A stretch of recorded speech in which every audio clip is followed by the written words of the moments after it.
Trabalhamos juntos. Trabalhamos juntos. Com o Marcelo Rezende, na Rede Marcelo TV. Rezende. Você entrou logo depois, né? Na Rede Foi. TV. Então, realmente, o Marcelo era gênio. Que eu conheci Ele era ele. gênio. Eu não trabalhei com ele lá. Mas Gênio. Eu trabalhei com ele esse cara na era... Rede TV, na Record. E fora isso, eu ia na casa dele, a gente tinha uma amizade assim. Você acompanhou até o último momento, Até né? quando o nego falava assim, o Marcelo Rezende tá em Minas. Não, não tá em Minas, não. Ele tava na minha casa em Ribeirão Preto.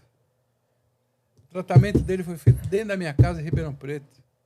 Caramba, essa eu não sabia. Entendeu? Essa eu não sabia, irmão. E quando eu tava de férias e eu louco para voltar, para mim ir para lá para encontrar com ele, e aí eu conversava, e ele só atendia o telefone, só o meu. Só quando você ligava. Só quando eu ligava ele atendia o telefone. Porque a gente Ia imaginava que o Marcelo ficou um tempo na casa do Geraldo Luiz, mas ele foi pra tua casa.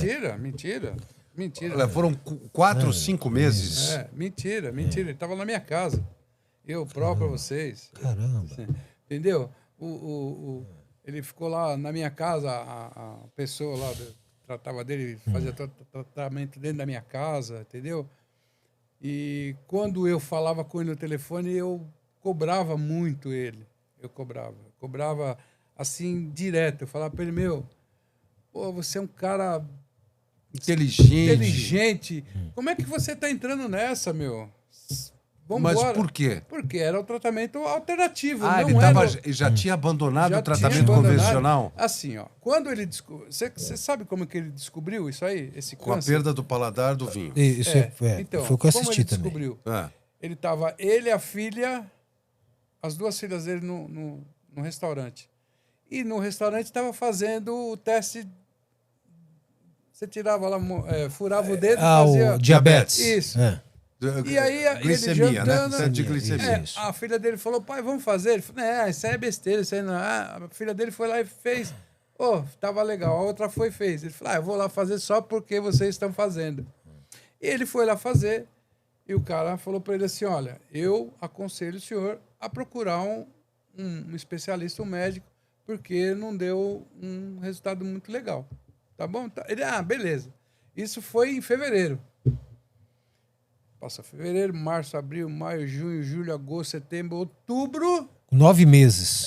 Aí ele falou, peraí, tem alguma coisa errada. Aí que ele foi fazer o tal do teste de exame para saber o que estava acontecendo, já estava... Avançado, o negócio estava avançado. E foi quando aí que ele tomava o vinho... E não sentia o gosto. Eu falo para vocês porque eu sei não disso. era o teste para saber diabetes, não. Não, Era de hepatite. Isso. Era o teste de hepatite e o cara percebeu que deu positivo e falou, olha, como ali naquele local você não tem... Né? Você não pode sair por aí e falar, você tem hepatite C. O cara falou para ele, falou, o seu resultado não deu muito legal. Eu aconselho o senhor a procurar um especialista, né? Vai no hospital para fazer melhor. Porque, às vezes, os nossos aparelhos podem estar com problema. Então, você vai se certificar. Tudo bem, deixa quieto. Porque o Marcelo, ele na televisão, quem conhecia o Marcelo na televisão era um. O Marcelo fora da televisão era outro, completamente diferente do que era na televisão. Na televisão ele era insuportável. Era insuportável. Difícil. Ele ligava para mim 1h da manhã e falava assim, Armandão, eu tô com uma ideia aqui, eu liguei para você agora só para amanhã cedo, você não esquecer. Eu dormia, né? Eu acordava, porque eu não desligava meu celular, porque eu sabia que qualquer coisa... porque tinha as fontes e tal, me ligavam qualquer hora, eu nunca deixou de atender. Nunca deixei de atender ninguém. Meu celular fazia... Era Nextel antigamente, você levava... Dava aquele pai, opa, em QAP, já passava a matéria. Era ele me ligando, não esquece que amanhã cedo, você me espera, que eu tenho uma ideia aqui pra gente trocar. Eu falei, tá bom. Só que ele sabia que eu entrava de madrugada. E ele chegava lá 11h30 da manhã. Né? Ele fazia você esperar ele. Eu fazia eu esperar ele, pra ele falar assim pra mim. Não, era um negócio mais Deixa pra lá. Deixa pra lá, pode ir embora. Entendeu? Isso aí, eu já tava esperando ele há mais de 5 horas. Aí você xingava. Você entendeu? Eu brigava muitas vezes. As reuniões de pauta, bicho, que era... Nossa, as reuniões de pauta. Quando ele me colocou de chefe geral na RTV, eu entrava... Tinha dia que eu trabalhava 19 horas por dia. Você tinha horário para entrar, mas tinha horário para sair. Ele fazia assim, ó. Acabava o programa, o jornal, ele falava assim para todo mundo, ninguém pode ir embora. E quem não tiver na reunião de pauta, amanhã pode ir embora. Não bicho. Quero mais. Ficava, pô. Todo mundo ficava. Ficava, entendeu? E ele sentava na cadeira na beira da mesa, tua pauta. Ficava aqui, era nesse canto, era uma mesa assim, né? Mas era uma posição. Aí, Armando, aí dava para mim e falava, não, isso não serve, jogava no lixo. Pode ir lá para sua mesa e fazer outra. Enquanto você não me apresentar uma pauta que eu quero pro meu programa, você não vai embora. E ele fazia. As meninas, todas elas choravam. Chorava. Todas, Andressa chorava, Guaraná, na Band. Todas. A Ana Rey, que trabalhava lá com todas, mundo. não tinha uma. O Vladimir Gama, a gente tinha medo de dar sugestão de pauta. Tinha medo. E isso aconteceu na Record também, né? Sim, também. Em outras proporções ou de outras circunstâncias, mas aconteceu também. Por isso que você fala que ele era uma pessoa na televisão e fora da televisão era totalmente... a água e o vinho. A água e o vinho totalmente. Eu, assim, a gente tinha tanta afinidade que eu olhava para ele e eu já sabia o que ele queria. Então eu já chamava o pessoal e falava, se assim, o Marcelo vai querer isso. Quando ele entrava na reunião, eu falava assim, tá, já tem algumas coisas prontas assim, ele dava, pô, é isso aqui mesmo que eu quero. Entendeu? Então, muitas coisas que ele, às vezes, entrava em uma certa, determinada coisas que ele fazia, ele dava um toque no meu celular e falava assim, ó, amanhã tá tudo bem? Eu já sabia que eu tinha que ligar para ele para falar assim, Marcelo, onde você tá?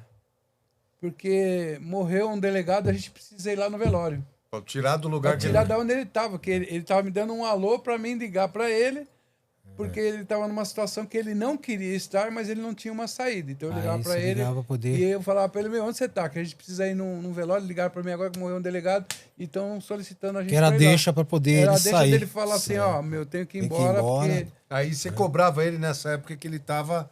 já debilitado, fazendo o tratamento. Ele ficou quanto tempo na sua casa, o Armando? 3 meses, acho. Porque foi rápido, né? Foi 6 meses, né, nessa época. Então, ele foi pra lá e... Porque entende... Acho que não foi nem 6 meses. Eu acho que foi 6 meses, sim. Não, acho que não foi nem 6 meses. Foi 6 meses. Entende-se assim, entende-se não. É o que foi vendido na mídia, que a pessoa que ficou o tempo todo com ele, desde o primeiro momento até o último, foi o Geraldo Luiz. Mentira.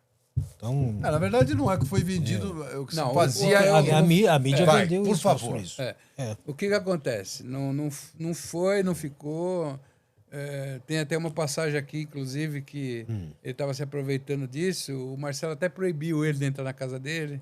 Aconteceu isso, cara? Aconteceu, entendeu? A gente chegava no condomínio e ele estava proibido de entrar. Não deixou entrar. Mas é porque também brigavam muito, né? Muito. E eles iam. Sabe, na estrada, o Geraldo queria acompanhar ele na minha cabeça. Porque era fã. O Geraldo queria aumentar os seguidores dele. Então ele postava que eu tô indo aqui com o Marcelo. Então não era uma assim, no seu entendimento, vamos lá, falando claro aqui, sem passar a mão na cabeça e tal, né? Então, assim... Passar a mão... não, você não passa mesmo, porque eu conheço você, então por isso que eu tô te perguntando, né? Sem passar, sem cortes. Mas, por exemplo, então você conheceu os dois, é claro, você trabalhou e tal. Então, ali, pelo menos o que a gente acompanhava nas redes sociais... Vai, direto. Calma. Sem passar a mão na cabeça, caralho. Que a gente acompanhava nas redes sociais, que era uma amizade ali, desde o começo, aquela coisa toda e tal. Amizade forte, né? Exatamente, uma amizade muito forte e tal. Então, não existia essa amizade entre eles ou não? Era muito... A mídia vendeu tudo. Antes de acontecer isso com o Marcelo, tinha uma amizade com os dois. Assim, o Geraldo Luiz, da onde ele veio, ele começou a aprender as coisas. Ele mandava matéria pra lá, né? Na época do repórter, na época que a gente trabalhava lá. A gente trabalhava na RTV, ele chegava na porta com uma fitinha lá, exatamente. Eu ia pegar, mostrava lá dentro, o Marcelo, tá. Até um dia o Marcelo falou, manda esse cara aqui dentro no estúdio comigo. Aí começou isso aí. Mas o Geraldo Luiz aprendeu, não sei lá se aprendeu, a tomar vinho com o Marcelo. E ele até então ele não sabia o que era vinho. Ele sabia que era vinho, mas não tinha. Não tinha um paladar, não degustava. Você ia na casa do Marcelo, o Marcelo abria a garrafa de vinho para você sentar assim numa mesa com ele, de 25 mil reais. Era um vinho que você comprava ali, 39 reais, 40. Era vinho de 25 mil reais a garrafa. Você sentar e tomar. E ele contava a história do vinho. Contava, falava. Contava a história do vinho. De onde era a uva, o lugar. Quando ele comprava o vinho, ele comprava também um livro a respeito do vinho. A história do vinho. Por que o Marcelo era um cara fino, né? Porque ele lia muito, mas muito mesmo. Ele não ficava assim, parado. No entanto que ele pegava texto dos repórteres dentro da redação, isso na Record também. Ele sentava com o repórter e ele redigia outro texto e falava assim pro repórter, é isso aqui. O repórter falava, o primeiro toque de um off foi ele que me ensinou. Eu não sabia nem para onde ia.